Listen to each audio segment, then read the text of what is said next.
Hughes, and welcome to Dirty Historical Jobs. I explore the far reaches of time and history looking for people who aren't afraid to get dirty with their jobs. So, get ready to get dirty.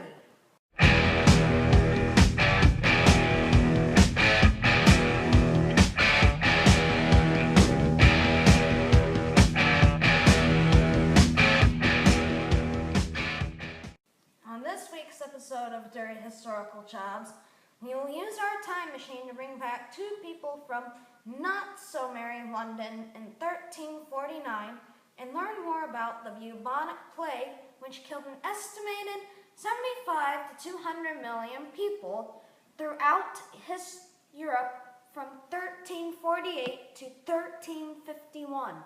In order to learn more about the bubonic plague, we need to interview several experts about the origins and science behind the Black Death.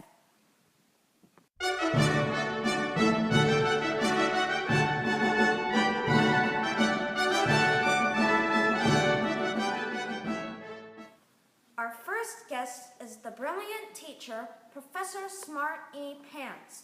So, Professor Smart E. Pants, thank you for being here to tell us about the Black Death and where it originated. Thank you for having me on the show, Ray. Experts feel that the plague originated in Southeast Asia and was brought to the Middle East in 1348. Trade ships with sailors from Italy traveled home from the Middle East carrying the plague. When they arrived in Italy, the majority of the sailors on the ship were already dead. Along with the infected sailors, the ships also carried rats that were immune to the bacteria and were important in spreading the disease. Those rats were bitten by fleas, which then carried the disease to humans who lived in the crowded cities. The plague then quickly spread from Italy throughout the continent of Europe. Some estimates claim it killed as many as 75% of the population. It was common for entire communities to be destroyed. So, why did this plague spread so quickly? An excellent question, Ray. Once people became infected, the disease became airborne, and it would have spread through sneezes and coughs. The first victims would have been the very young and the very old. And in medieval times, people would have lived close together, spreading the disease rapidly. Once people died, they did not have a good system of properly disposing of the bodies, and that further spread the disease. Very interesting, Professor Pants, and thank you for your expertise on the plague. Now that we know how the disease started and spread, our next step is to learn the science behind the plague. It is now my pleasure to introduce our medical science expert, Dr. Hans Gesundheit. Dr. Gesundheit, can you please tell us what caused the plague? Well, the plague or the Black Death is caused by a very nasty bacteria called Yersinia pestis. Without any treatment, it will kill 2/3 of infected humans within 4 days. The Black Death is more commonly called the bubonic plague. Bubonic refers to the extreme swelling of the lymph nodes, which are located on various places of the body. The bacteria goes into the lymph nodes and reproduces, and the swellings become extremely painful. At first, they are red, but then they turn a black color, which is why it's called the Black Death. Sometimes medieval doctors and healers would cut open the swellings and release a terrible smelling substance. It was painful, and it did not help. Doctor, in addition to the painful swellings, what other symptoms do people have with the bubonic plague? Victims can have high fever, muscle cramps, confusion, vomiting, and seizures. Certain types of infections can lead to extreme uncontrolled bleeding, where victims will actually bleed to death or lose fingers and toes. Another form causes a lung infection that will lead to severe bleeding and coughing and spread the disease quickly. Oh, it is very nasty. So why did so many people die? Well, the bacteria is a highly effective killer. Basically, if you become ill with the disease, you have a 25% chance to live. And as I said, most people were dead in 4 days. Remember, people lived in crowded conditions and the disease spread very quickly. People were dying so fast they did not know what to do with their bodies, and people had no idea how to stop the spread of the infection. So how can we treat the bubonic plague today? Well, today we have a number of highly effective and useful antibiotics that will take care of the disease. It is very treatable with modern medical care as long as it is caught early and treated correctly. Phew!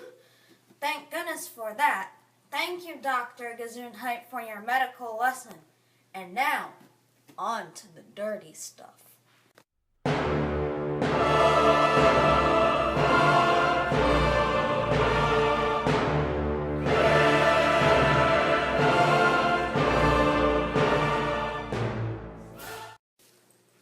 Don't worry, folks. The entire crew and I have taken the necessary precautions to protect ourselves from this dread disease.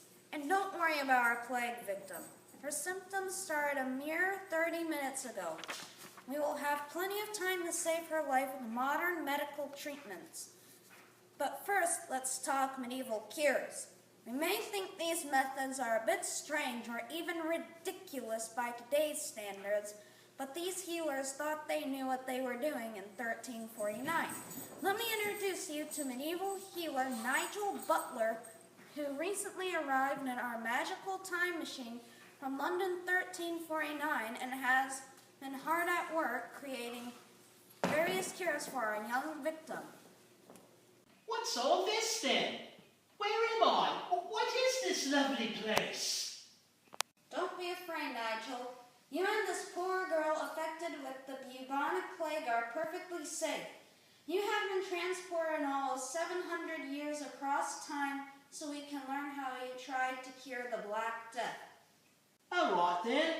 That's incredible. So, Nigel, tell us how you will try to help this poor patient. Well, as you can see, we feel that strong smells help keep the disease away. So I'm having this young lady here herb these wonderfully scented flowers. I've also found that perfume works well, but it's more expensive.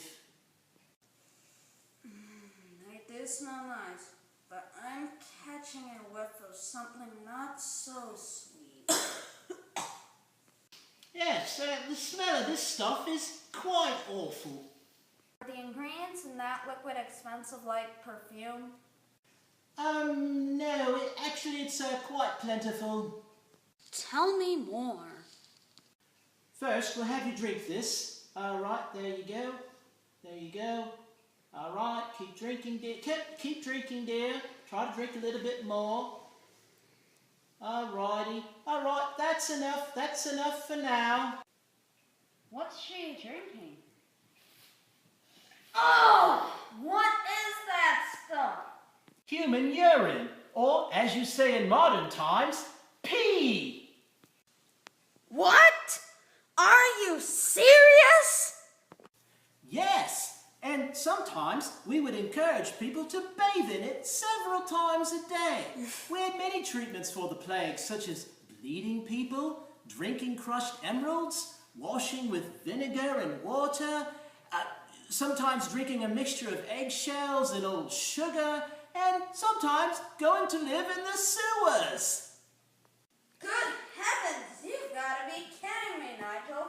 So, what other ideas do you have? What exactly are you making and doing now? All right then, please help me rub this healing paste on her neck and under her arms. Oh, this stuff smells horrible. What is it?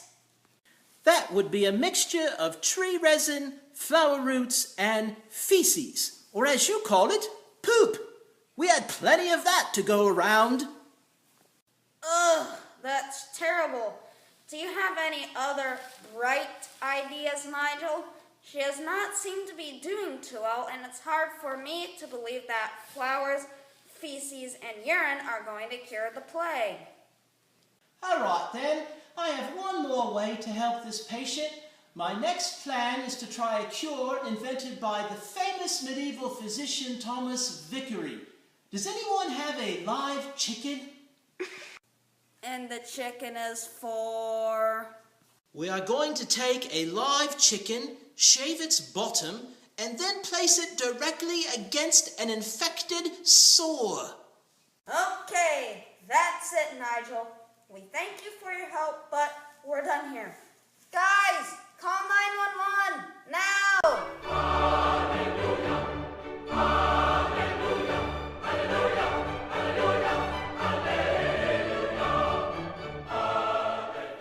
Thankfully, the health authorities have admitted our plague victim to a local hospital and started her on IV antibiotics. She'll be cured and we are all safe. Oh, that's fantastic. Oh, I think I'd love to stay in this wonderfully scented world with clean running water and learn about these amazing antibiotic thingies. Don't worry, Nigel. We will get you started on some antibiotics right away to treat any infection you may have contracted, and we have plenty to teach you about in 2014. And don't worry, folks, it is unlikely we will see the mass destruction of the bubonic plague again because of modern medicine and sanitation. But that doesn't mean we are safe from other diseases. We need to be careful when we are sick and practice good health habits like washing our hands, properly disposing of waste, keeping ourselves isolated when we are sick, and taking antibiotics properly. We hope you enjoyed this week's episode of Dirty Historical Jobs. It was sure a strange and smelling one. Stay well,